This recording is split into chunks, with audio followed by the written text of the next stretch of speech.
comment est-ce qu'un système comme Bitcoin peut bien fonctionner sans banque centrale, sans aucune autorité pour valider quoi que ce soit? C'est vraiment la question de base. Alors, on va plonger ensemble au cœur du réacteur, dans ce mécanisme hyper ingénieux qui sécurise tout le réseau, la preuve de travail. Tout part d'un problème qui est vraiment central à l'ère du numérique.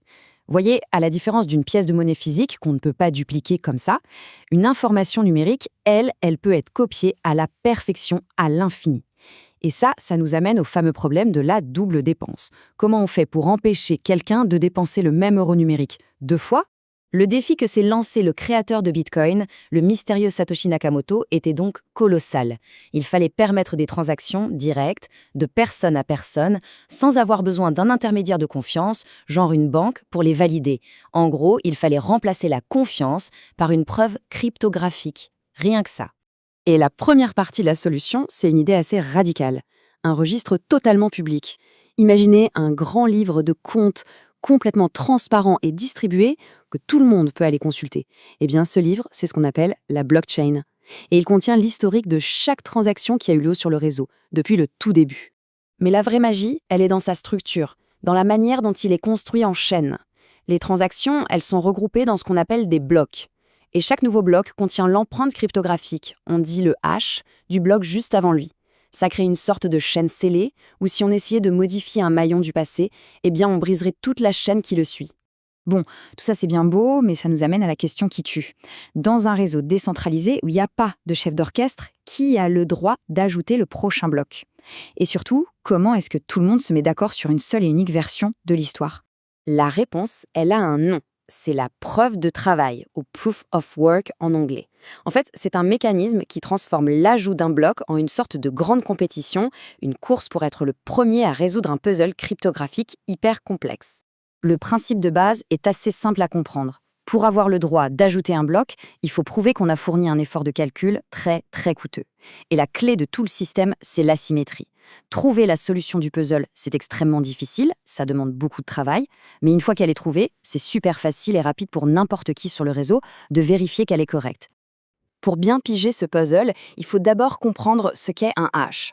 Une fonction de hachage, comme le fameux SHA-256 utilisé par Bitcoin, ça prend n'importe quelle donnée, un texte, une liste de transactions, peu importe, et ça la transforme en une sorte d'empreinte digitale unique qui a toujours la même taille. Le point crucial, et c'est ça qui est important, c'est que si on change ne serait-ce qu'une virgule dans les données de départ, l'empreinte à l'arrivée est totalement différente. Alors comment on fait pour résoudre ce puzzle? C'est là qu'intervient ce qu'on appelle le nonce. Le nonce, c'est juste un nombre, rien de plus.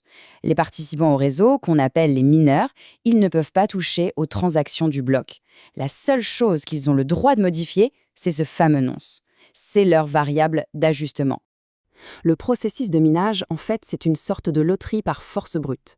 C'est simple, un mineur prend les transactions, il y ajoute un nonce, disons 1 pour commencer, et il calcule le hash de tout ça.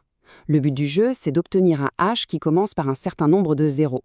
Si ça ne marche pas du premier coup, il essaye avec le nonce 2, puis 3, et ainsi de suite, des milliards et des milliards de fois par seconde, jusqu'à ce que, par pure chance, il tombe sur un nonce qui lui donne le bon résultat. Ok, maintenant passons à l'aspect plus économique et compétitif.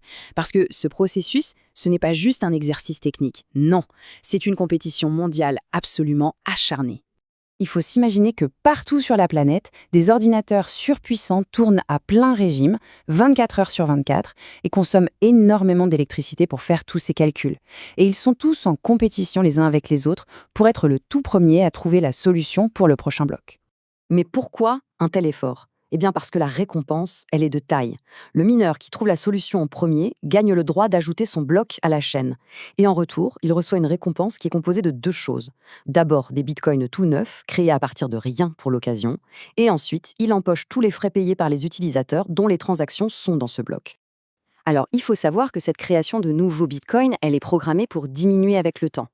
La récompense, qui était de 50 bitcoins au tout début, est divisée par 2 tous les 4 ans environ. C'est ce qu'on appelle le halving.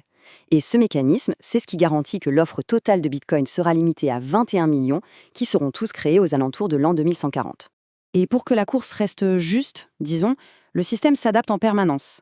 Si de plus en plus de mineurs rejoignent le réseau et que la puissance de calcul totale augmente, la difficulté du puzzle, elle, est automatiquement augmentée. Ça se passe environ toutes les 2 semaines. L'objectif, c'est de garder un rythme constant. Un nouveau bloc doit être découvert, en moyenne, toutes les 10 minutes.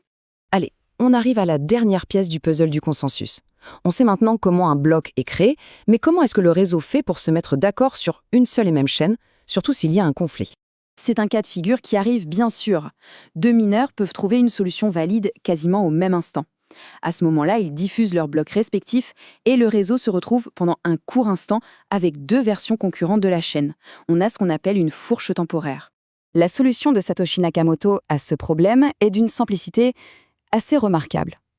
Comme il l'écrit noir sur blanc dans son document de présentation, la règle est simple. Les participants du réseau considèrent toujours la chaîne la plus longue comme étant la version correcte de l'histoire. Et donc, les mineurs abandonnent la branche la plus courte et concentrent tous leurs efforts pour étendre la plus longue. Et pourquoi la plus longue? Eh bien, tout simplement parce qu'elle représente la plus grande quantité de travail, de calcul qui a été accumulée. C'est la preuve irréfutable qu'elle est soutenue par la majorité de la puissance du réseau. La preuve de travail, en fait, ça fonctionne un peu comme un système de vote. C'est le principe, un processeur, un vote. La chaîne la plus longue, c'est celle qui a reçu le plus de votes sous forme de puissance de calcul. C'est tout.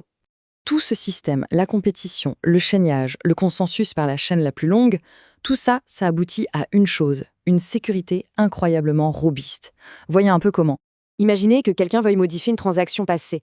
Pour y arriver, il ne devrait pas seulement refaire la preuve de travail de ce bloc-là, mais aussi celle de tous les blocs qui ont été construits par-dessus depuis. Il devrait, en fait, récalculer toute une portion de l'histoire plus vite que tout le monde. C'est pour cette raison qu'on dit qu'une transaction devient de plus en plus sûre à mesure que des blocs s'ajoutent après elle.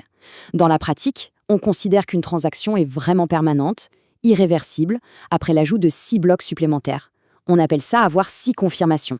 Au final, pour réussir une attaque pareille, un pirate devrait disposer de plus de puissance de calcul que tout le reste du réseau honnête combiné. Il faudrait qu'il se lance dans une course contre le monde entier et qu'il gagne. Et vu la taille du réseau Bitcoin aujourd'hui, un tel exploit est considéré comme quasiment impossible. On le voit à la preuve de travail, c'est assez brillant, ça transforme de l'électricité brute en sécurité et en confiance décentralisée. Mais cette sécurité a un coût énergétique qui est considérable, on ne peut pas le nier. Et ça nous laisse avec une question fondamentale. Est-ce que les avantages d'avoir un système monétaire vraiment autonome et sécurisé valent la dépense énergétique massive qu'il engendre? C'est tout le débat qui anime cette technologie aujourd'hui.